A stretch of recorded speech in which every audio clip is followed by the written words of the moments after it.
What's up, guys? In today's video, we'll be showing you guys how to get the new Martyr Survivor Easter egg zombies camo in the easiest way possible. We'll be walking you guys through step by step, but don't get me wrong, this method is super cheesy, but it's definitely worth it. It saves you a lot of stress, especially when you're trying to do this challenge, and it is one of the hardest camos to get in the game. So let's go over the full setup with you guys and walk you through each step. First up for the guide, we're gonna give you guys a really quick, broad overview so you guys have a better understanding going into it of what you need to do in order to get the camo. So basically, you guys need to spawn what's called an unstable rift, and then in the unstable rift is you have rounds of zombies you need to complete with bosses at the end of each round.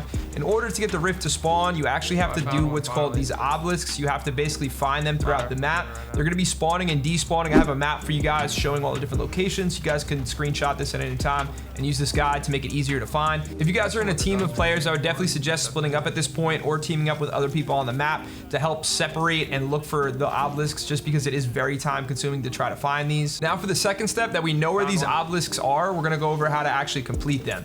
So basically, once you find an obelisk, you can walk up to it. There's going to be an ammo mod symbol on each obelisk. You have to equip it to whatever gun you're going to want to use. Now if you use another weapon, it doesn't count, so make sure you only use that one weapon that you equipped it to. Then you can activate the seal on the obelisk, which then spawns a circle around the obelisk, and then tons of zombies are going to come after you. As long as you're within the circle and you're using the correct ammo mod, you can then kill the zombies, and once you kill enough of them, basically the obelisk will blow up, and then there's essentially like a rift that you can click on in order to get some rewards out of there. Once you complete one obelisk, you're going to actually need to do 3 of them total between you and your team in order for the unstable rift to spawn. Now again, this is why I'd recommend you guys splitting up into teams or partnering with other people on the map that are also looking to do the camo challenge to make it a lot easier and a lot less stressful, because you're also trying to race everybody else that's on the map for the unstable rift. One of the best practices I'd recommend here is right before your team's about to do the third rift, make sure at least one of your teammates either has a vehicle, has a Scorcher in order to fly, has a redeploy near them, or a rift near them, so that way they're able to then land on the unstable rift, so that way someone doesn't steal it from you guys, since a lot of people have been doing that. Also want to give you guys a fair warning, because I heard this is true now, but it hasn't happened for myself yet. So apparently after you do 3 obelisks and an unstable rift spawns and someone else grabs it, you can actually do another 3 and then another rift will spawn. On day 1, that didn't work for me when me and my friends tried it, but it might work now, so you guys can give it a shot. Now we're gonna go over the gear that you guys are gonna want to use to make this as easy as possible, and I'm telling you guys, this is by far the easiest and least stressful method to get this camo.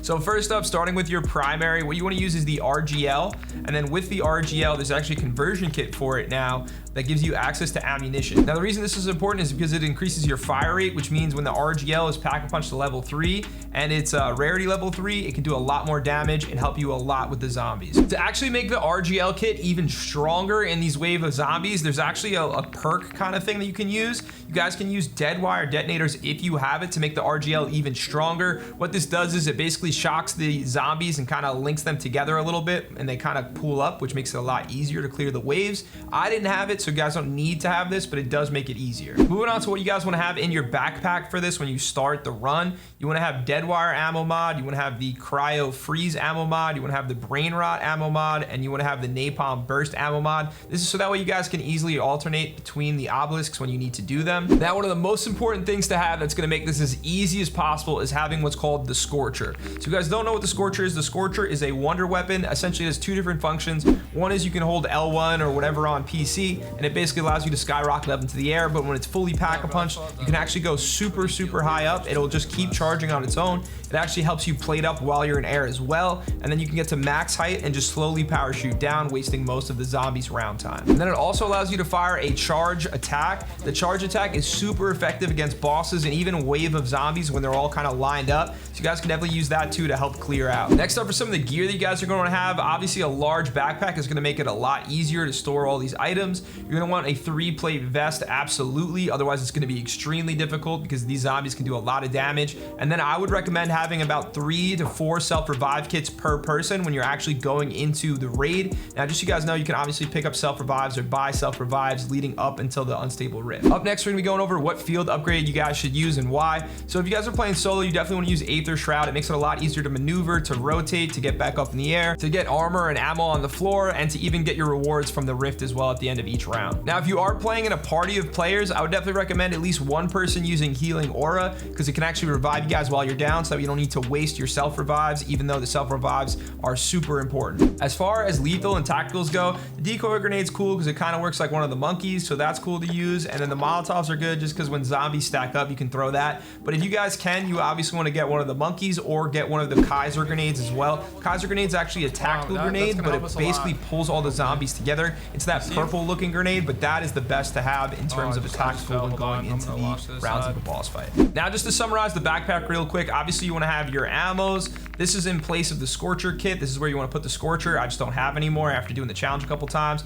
Then you want to have a crystal and an epic aether tool. This is going to help you rank up your gun quicker so you can get the obelisks done faster. And then if you have any perks, you could throw those on here as well. Obviously, self revives don't stack, so you have to get the self revives in the round that you're going to be going for the camo. All right, now that you guys are kitted up and you know how to actually spawn the unstable rift to trigger the Easter egg event, we're going to go over how to actually complete it and the easiest way to do it. So once you guys are about to enter the unstable rift, here's what you need to know.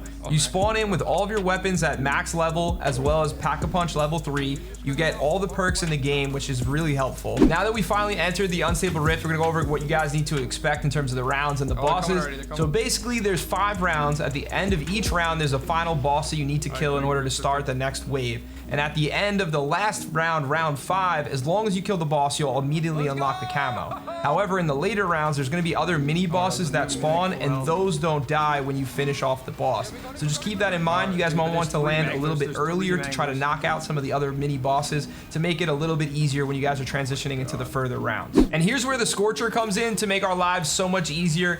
Each round is 5 minutes, so as long as you wait out that 5-minute timer, it doesn't matter what happens. You have to wait out that time regardless in order for the final boss to spawn. If you guys didn't know, the Scorcher can obviously parachute you up into the air, and you can slowly parachute down, wasting a ton of time. There's also 2 spots you can't get to unless you have the Scorcher, and they're either sides of these buildings. So what you guys want to do in terms of the best practice is you go up on one end and you just float on one side of the map, and then right before you're about to land, you just go and fly over to the other side and land up there. There really shouldn't be that many zombies on that other side. You might want to kill a couple to make the space clear, and then you can just go back up into the air and then land on the other side, and just repeat until the final boss spawns of that round. Once that boss appears, obviously you guys want to come down and land and try to finish off the boss as fast as you can. You guys obviously can use your streaks or any grenades, or even use the charge weapon on the Scorcher. The charge weapon on the Scorcher does a lot more damage than the RGL kit does, so you guys can alternate between the two, but that's what you're going to want to do to try to finish off the boss. I would recommend saving the kill streaks that you get or the kill streaks that you have until the later rounds, because the bosses do get a lot tougher, and again, you have to deal with a lot more of those mini bosses as well. And again, remember, in the final round, as long as you kill the final boss first, you don't have to finish off all the other mini bosses. You will unlock the camo right away and finish the wave.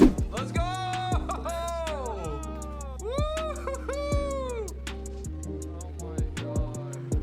Hope you guys enjoy this mini guide. If you guys are looking for how to get the Scorcher or how to get the ammo mods or any other type of video, let me know down below in the comments. Hope you guys enjoy.